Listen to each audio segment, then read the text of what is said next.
Hey guys, hi. I'm about to save you thousands of dollars a month and months of frustration with your kitchen renovation. These 5 mistakes that cost homeowners an average of $15,000 in unexpected expenses. But here's the good part: all these things can be completely avoidable if you know what to look for. So welcome back. Last week we talked about how AI can revolutionize your kitchen planning, and the response was incredible. Thank you so much. But today I want to talk about the darker side of kitchen renovations, the mistakes that turn your dream projects um, into financial nightmares. These 5 mistakes come up over and over again. The good news: every single one of them is avoidable or preventable. Mistake number one is the one is a big one. Inaccurate measurements. And I'm not just talking about being off by an inch or two. I'm talking about measurements that are off by a foot or feet. Here's an example. You measured your kitchen yourself and planned a beautiful island. You ordered custom cabinets. You bought the countertops. You even had some electrical work done, right? So when installation day comes, the island is 8 inches too long. The cabinets have to be completely remade. That could cost you about $12,000 in a mistake. The problem is that the kitchens aren't simple rectangles. You got soffits, angled walls, you got weird corners, you got appliances that stick out in different amounts. Professional contractors use laser measures and account for all these crazy variables. This is exactly why we built that feature, or we built the measurement feature into kitchen planning. It doesn't use laser, it uses AI. The AI accounts for all these complexities automatically. It defines every wall angle, every obstruction, every measurement that matters. So how do you avoid inaccurate or crazy measurements? Don't rely just on the basic tape measure. For anything custom, especially if it's something you already know that you've had done before, then you can probably go with that. But if it's something custom, you want to either hire a professional, or you can use our technology. It's really good at measuring. So we give you professional level accuracy. Mistake number two, and this is huge. A lot of people, they have this unrealistic budgeting. Most people underestimate their kitchen renovation costs by 30 to 50%. Here's what happens. You see a kitchen renovation on Instagram or YouTube or Pinterest, and it looks amazing. The caption says, budget renovation, $20,000. What they don't tell you is that they did all the labor themselves, they got materials at contractor prices, or they had existing electrical work and plumbing work that didn't need any changes. So no changes in their electrical or their plumbing, right? But in reality, kitchen renovations include things like materials, right? Labor, permits, unexpected structural issues. This is definitely not obvious. Temporary kitchen setup. You got to have a place to cook your food, cook your meals, or have a place to a temporary kitchen for yourself. Where you gonna storage all that stuff that was in your kitchen? So you're gonna have to have a place to store all that stuff. And then, and on top of that, you got to eat out for weeks. So there goes your budget. You eat out every day for a couple weeks. It can get expensive. That's why with Kitchen Planner, we do some comprehensive pricing. It's not just the material, it's labor, it's permits, even contingency for unexpected issues, right? The pricing is based on current market rates in your specific area. So here's an example. You budget $35,000 for your kitchen. Kitchen Planet says, hey, this is going to cost you about $47,000. You think, no way, this can't happen. This app can't be right. You bring in 3 contractor bids. They all come up with 46, 48, or $52,000, right? So how do you avoid this? Always add 20% contingency to any estimate. Make sure your estimate includes cost, not just materials, right? Mistake number 3 is designing for look instead of function. Your kitchen needs to work for your daily life, not just look good for photos, right? The classic example is a beautiful island that blocks the natural flow, or the gorgeous range that sticks out too far, and it blocks the access to the sink, for practical cooking, so it's not really great. And my personal favorite is when the refrigerator door opens to the wall, right? It's crazy. There's something called the kitchen work triangle. The relationship between your sink, stove, and refrigerator. The triangle should be between 12 and 26 feet total, with no sides longer than 9 feet. But most people have never heard of this.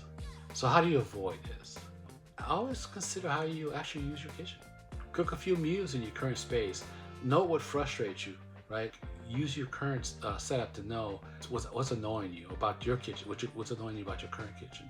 Make sure your new design solves all these issues. You don't want to spend $25,000, $35,000, $50,000 on a kitchen, and then in the first couple of weeks or first few days you realize this doesn't work. Functionality doesn't work for me, right? Mistake number 4, right? Poor appliance planning. This isn't just about choosing the wrong appliances. It's about planning for them properly.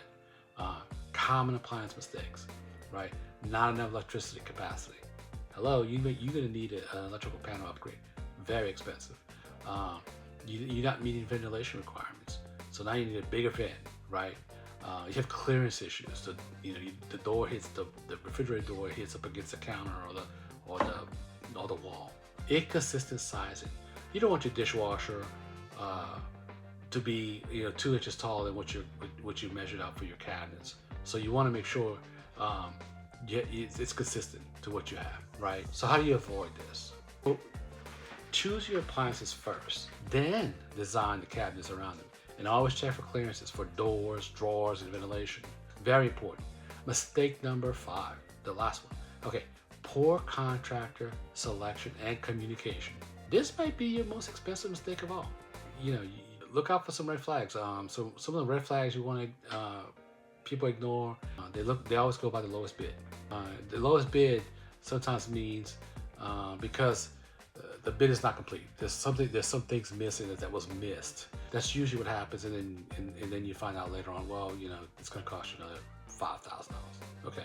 No detailed contract. You want a contract that's detailed. You want to know exactly where your money's going. You want to know, hey, this is what I'm spending for cabinets. This is what I'm spending for flooring. This is what I'm spending for countertops. Always know, or have it in your contract. What do you spend? Where's this money going? Right. Another red flag is your contractor comes to you and says, hey, I need 50% of the cost for me to do this job. That's a red flag. You don't want to give someone half the money and then they disappear after a few weeks. That's a big one. They have no references or insurance. You want to make sure people have insurance, and you want to make sure they have references to back up what they say they can do, right? So poor communication from the start, and it doesn't get better. You wind up hiring the cheapest contractor. It seems great at first. 3 weeks in, he disappears for 4 days. Then asks for more money because of unexpected issues, right? That weren't in the original bid. The price took the project took 4 months instead of 6 weeks. Final cost 40% more than the original price. So having a detailed estimate from what kitchen planner actually helps you do that. So it helps you, okay, this is what I should expect for a budget, right? Before you even talk to a contractor. If a contractor comes to you with much higher bid or much lower bid, that's a red flag. I'm not a contractor. I'm not trying to sell you the contract job, but I am giving you what it should cost you for that job, right? If the bid is way off, ask questions. This is your kitchen. Either they missed something or they're padding the numbers. So be very careful. So how do you avoid this? Get at least 3 detailed bids. Check references, verify insurance. Never pay more than 10% up front. If someone's asking you for a lot more than that, be wary. So let's recap. Here are the 5 things. You want to get accurate measurements. Don't guess, and don't let anyone else come in and guess either. You make sure that this is what the measurements that are correct. Budget realistically with a 20% contingency. Don't under budget, but at the same time, try not to don't over budget, thinking that I just spent $100,000. Like, you could probably get away with spending 60 or 50. Design for function, not just for looks. You want that kitchen to be reusable, especially if it's a kitchen that you plan on hanging on to for 10 years. You want to be able to cook in it and to function properly for what you want. Vet your contractors thoroughly. That's very important. Rely on just on what the contractor's saying. And they're not. They may. It's not. Might not be a mischievous or they're trying to rip you off or anything. There are contractors who are not qualified to really do the job that you need, specifically you. You want to plan for your appliances first. The cabinets second. Do the appliances. Make sure go to your locals appliance store, whatever, measure whatever. If you're thinking about getting a specific stove or a specific refrigerator, make sure you have the measurements and make sure that when you go back home and you have your measurements that fits into the space. And here's the thing, Kitchen Planner can help you avoid all those mistakes. It's accurate measurements, it's realistic pricing, the workflow analysis. We give you a time period in which this should take. It shouldn't take, some of these projects, if you have a very small kitchen, 3 or 4 weeks, it shouldn't take you 6 months to get your kitchen renovated. So we give you accurate measurement, we give you realistic pricing, we help you plan with your appliance, because we do have a section where you can select appliances, and we help you evaluate contractors. Actually, right now we're in the process of building a contractor network, which we gather as much information as we can. References, we gather references, insurance, that kind of thing. And then when we send them to you, if that's what you want, you can dig deeper and ask more questions, and you'll have more control. But you'll know that they'll have the basics at least. They'll have experience, and they'll have references, and they'll have insurance.